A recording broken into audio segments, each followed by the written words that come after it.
Site 42, and most of these would be how we consider tent sites. You got a grill, have this looks like metal table, picnic table, and then a little table there to put stuff on to cook with. This one has a stone fire pit. Looks like the metal fire pit that was removed, but most of them have metal. Some have metal around, and these are on the waterfront. Really nice, but no electricity over here. So if you want electricity, you need to book on the opposite side of the park. These wrap around. There's a bathhouse down there on that end, and there's some sites on the opposite side. Beautiful park here. Never had stayed here before, but a lot of wonderful looking trees like this one. Surprisingly, there's some pecan trees in here. Right above our campsite, we have some pecan trees out in the distance there. I don't know if you can see them, but there's some white pelicans. I guess they're freshwater pelicans. Pretty cool. There's an example of a fire pit that you see some of them with rocks like surrounding them, which is a really cool idea to gather some of that warmth from your fire on a nice cool evening. That would be cozy. These are really nice, and most of these you can access the beach down below. This one is number 39. It's got a concrete table instead of metal, grill, and your fire pit here. And the bank's kind of steep, but you can navigate it and get down to the water. Lots of nice shade here. Imagine even in the summer this is pleasant, and it's nice that the non-electric sites have these coverings over the tables, which is really cool, so you don't have to worry about bringing something to get out of the rain or the sun when the sun's up high. Well, that's nice. Shoreline. Like I said, you can navigate this, and it's pretty easy to walk down these. Just be careful when you're walking down to the shore. Lots of driftwood on this lake, which is really cool. Not a very big lake. I want to say right over here where you see those towards the opposite bank there, you can see the pelicans. This is probably, I'm not sure, but I believe this might be Blue Creek, and the main part of the lake is out in that direction. For a mid-October, mid to late October weekday, this is a Monday, it's not very busy here. A lot of empty waterfront sites, even electric ones are available. Weather is really beautiful right now. We are experiencing mid 80s, mid to lower 80s, and mid to upper 60s at night for the next couple days. Perfect timing for great weather. But one of the more picturesque parks that I've been to in my lifetime. I've been to a lot of parks, and this is a federal park.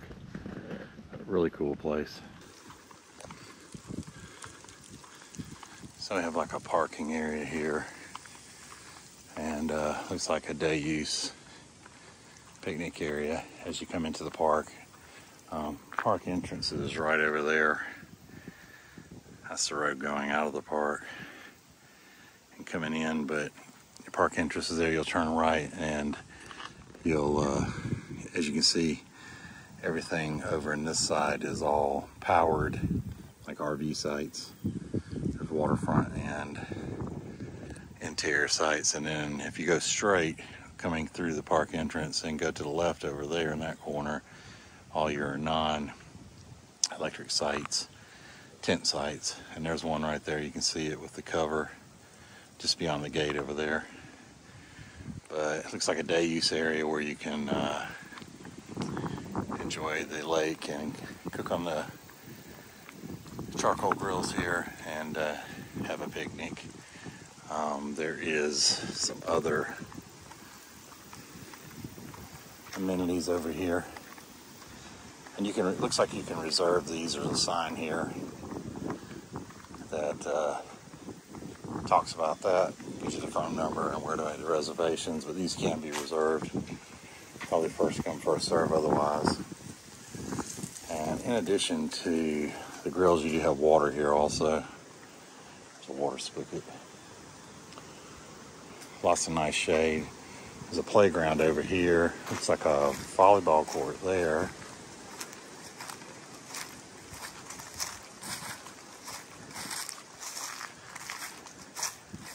And I believe there's a basketball court somewhere around here.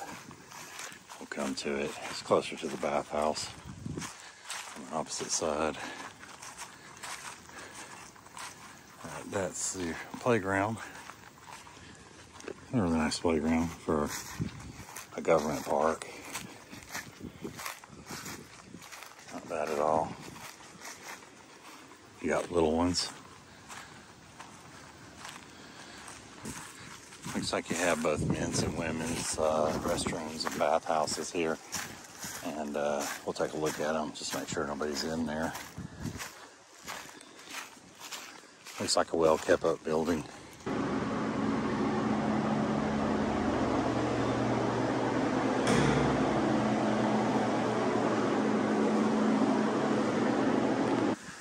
And look here at this part, they have like individual shower rooms, so they're like unisex, but it's just a room with a shower, which is pretty cool.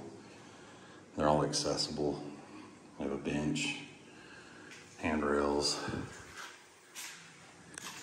Right next to this area, you're going to find a parking area, so if you want to just drive over here rather than walk, you know, depending on where you're at, you may just want to drive over. But there is, and there's a few sites that are pretty close, but there is a total of 4. Actually, only one of them is accessible. They're not all accessible, just one. So you have a recreation area here. You got a basketball court here. I saw a kid over here playing a little while ago. And they have some other games too. They got these look more like permanent cornhole. I don't know if there's a place where you can get bags from, but if you don't bring your own, I would assume they'd have some here you can borrow. But yeah, cornhole.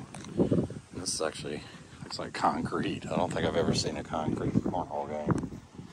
But your basketball court, which is actually a pretty nice court. Has a bench over there you can sit at. And this right here at the parking area. And then over here, this looks like a horseshoe pit, I guess. Yeah. So if you're into horseshoes, play horseshoes here. That's pretty cool.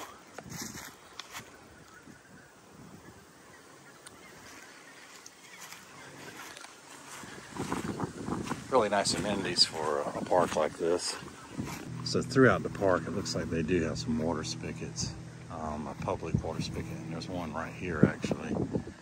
This is like the first one. It looks like there's another one over there on those two, or both of those sites have them, and those may be accessible sites, I believe, because they got the blue markers. And here's our campsite right here. We're set up. Campsite number 15.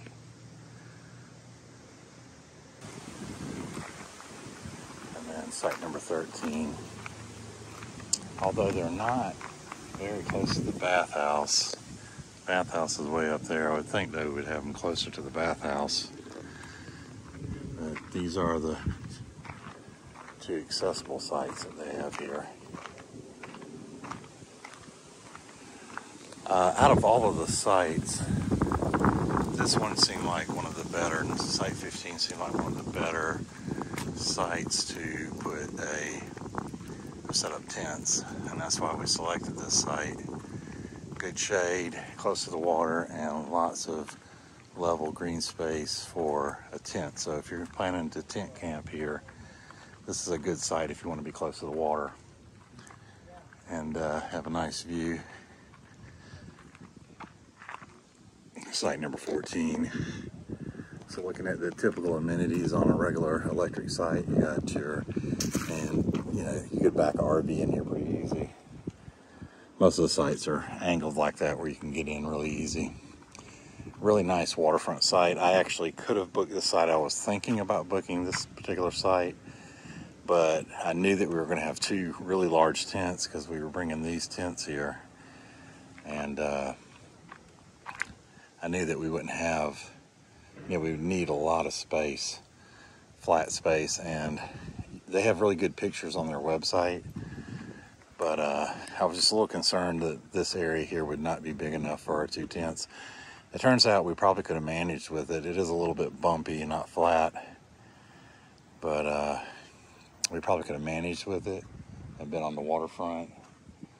But it's not much of a difference from where we're at. We can enjoy everything that the lake has to offer. But this is your typical site. This one actually has some nice rocks you can sit on. That's a good sitting rock here at the end of the driveway. But your camp host, camp maintenance person is in that site over there on the other side of the accessible sites. That's your camp host and maintenance person. But this site number 14 has access. It's like a really nice walkway down to the water. I'm glad this site's not occupied because this is how we're accessing the beach down below. If it was occupied, then we'd have to find another way to get down to the water. I wouldn't want to cut through their site. But I think there's another trail over here that we could go down. But concrete picnic table, fire pit. Some of them have these, some of them have the rocks around them like this one does, which is really cool. That's nice to radiate some heat on a cold winter night. And all of them have these little table stands here, perfect for like placing your camp stove on, any cooking utensils or pots and pans. Really good spot for that. And all of them have these charcoal grills, which are really nice. Ours doesn't have this little shelf on the back, but this one looks like a newer one and a nicer one than what we have. That's pretty nice. It has a little shelf you can set stuff on. For a federal park, this park is actually very well maintained. I'm really surprised. Coming here, I've stayed at a lot of campsites, some federal, some state, even some county run. And usually the state parks are the nicest. But this is one of the nicest federal parks that I've stayed at. And it's very well maintained. The bathhouse seemed pretty clean and kept up, and the sites are very well managed.